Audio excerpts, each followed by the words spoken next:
We are playing a game. And the game runs like this. The only thing you really know is what you can put into words.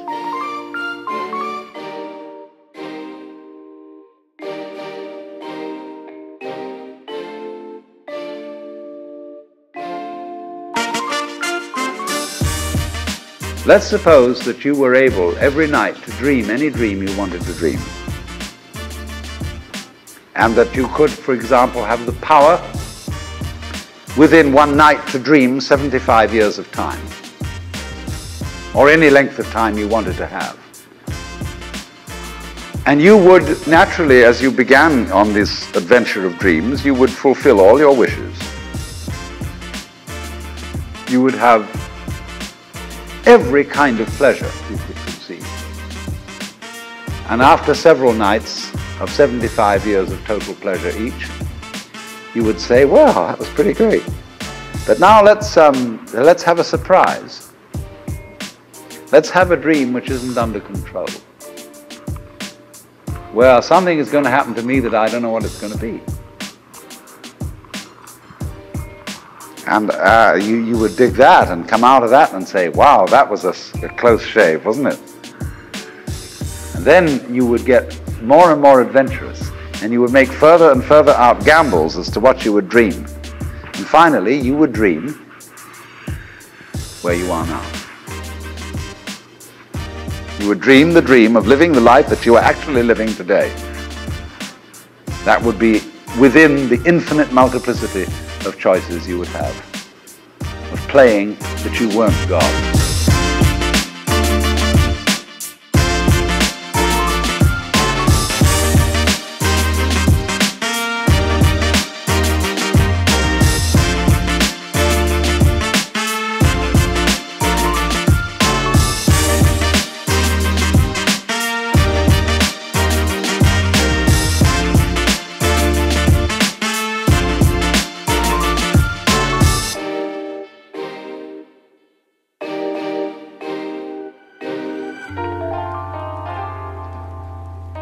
So, say in Hindu mythology, they say that the world is the drama of God. God is not something in Hindu mythology with a white beard that sits on a throne and that has royal prerogatives. God in Indian mythology is the self. So it's a question fundamentally. Do you define yourself as a victim of the world, or as the world? You see, if you identify you with what you call the voluntary system of the nerves, and say, only that's me, and that's really a rather limited amount of my total performance, what I do voluntarily, then you've defined yourself as the victim in the game. And so you are able to feel that life was a trap.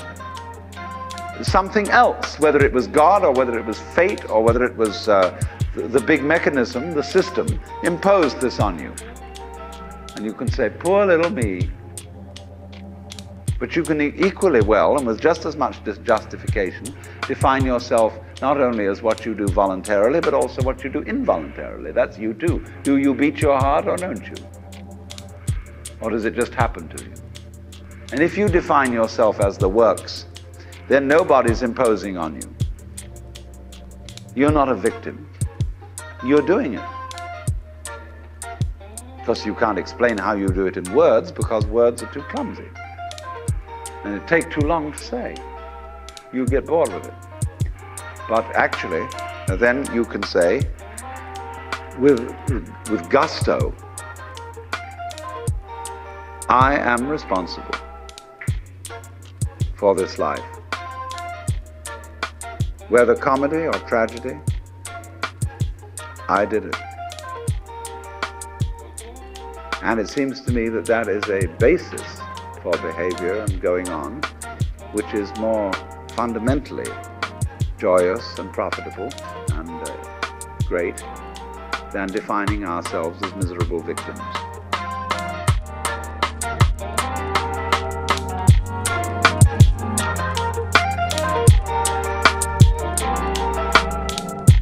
I'm not trying to sell you on this idea in the sense of converting you to it. I want you to play with it.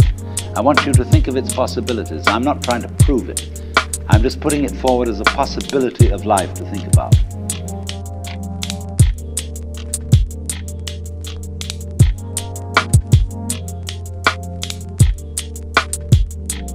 If you awaken from this illusion, and you understand that black implies white, self implies other, life implies death, or shall I say, death implies life.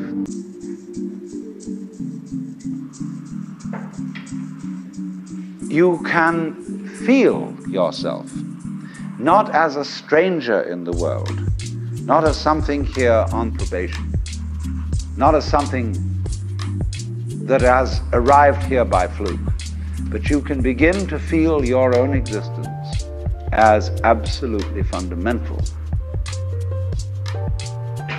What you are basically, deep, deep down, far, far in,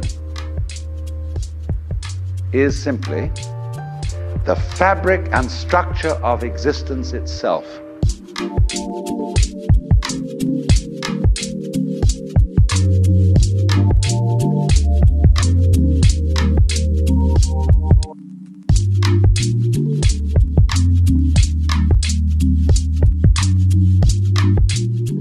You know Sri Ramana Maharshi, that great Hindu sage of modern times? People used to come to him and say, "Master, who was I in my last incarnation?" As if that mattered. And he would say, "Who is asking the question?" And he'd look at you and say, basically, go right down to it. You're looking at me, you're looking out, and you're unaware of what's behind your eyes. Go back in and find out who you are, where the question comes from, why you ask.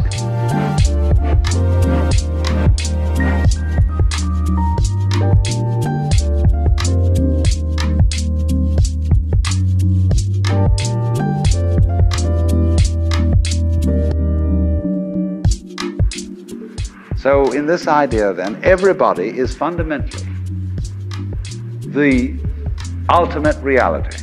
Not God in a politically kingly sense, but God in the sense of being the self, the deep down basic whatever there is. And you're all that, only you're pretending you're not.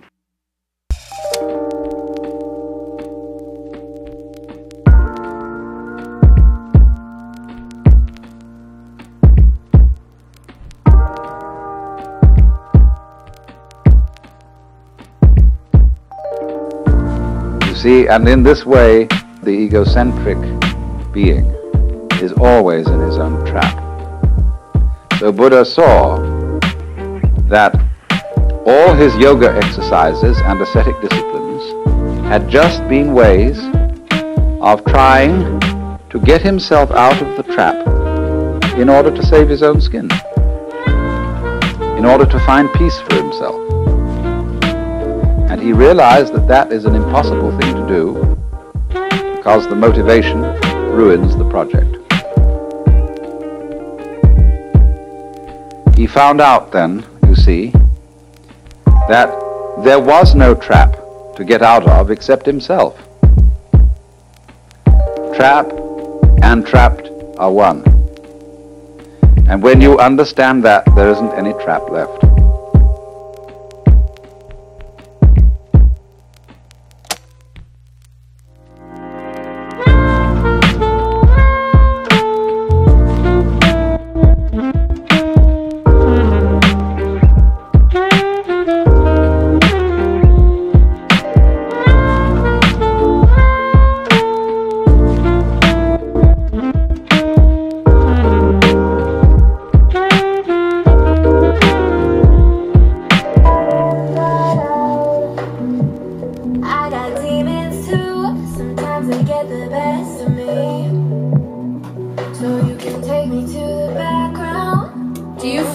See this right now? That's what this just did to me. Like, I'm literally going somewhere in 20 minutes. Oh my God.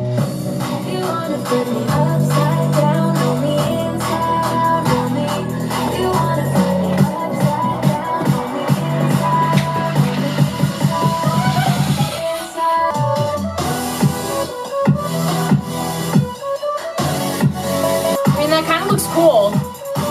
That doesn't look terrible. It kind of looks like a happy accident. Kind of looks like more like a galaxy now. But I do gotta get it off my lashes. Bah!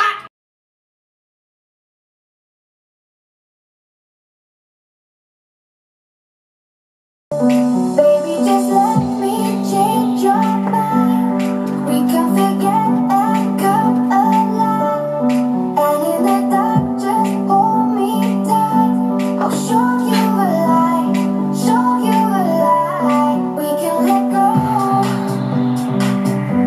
and live like sinners and touch like sinners.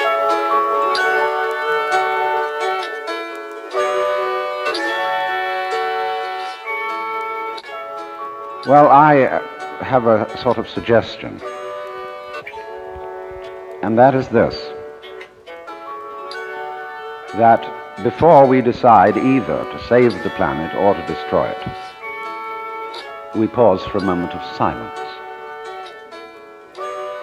I don't mean that kind of grim silence which one observes when somebody says,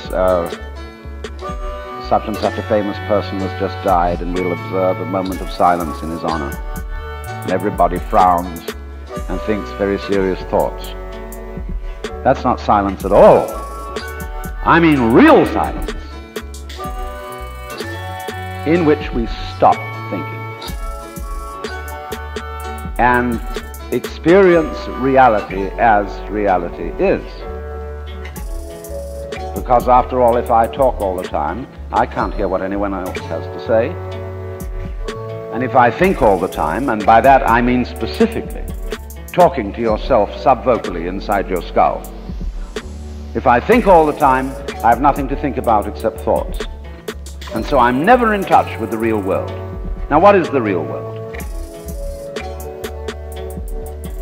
Some people have the theory that the real world is material or physical. Let's say it's made of kind of a stuff. Other people have the theory that the real world is spiritual or mental. But I want you to point out that both those theories of the world are concepts. They are constructions of words.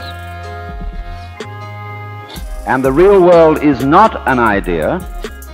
It is not words. Reality is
I just worked out yesterday. That was not a good idea.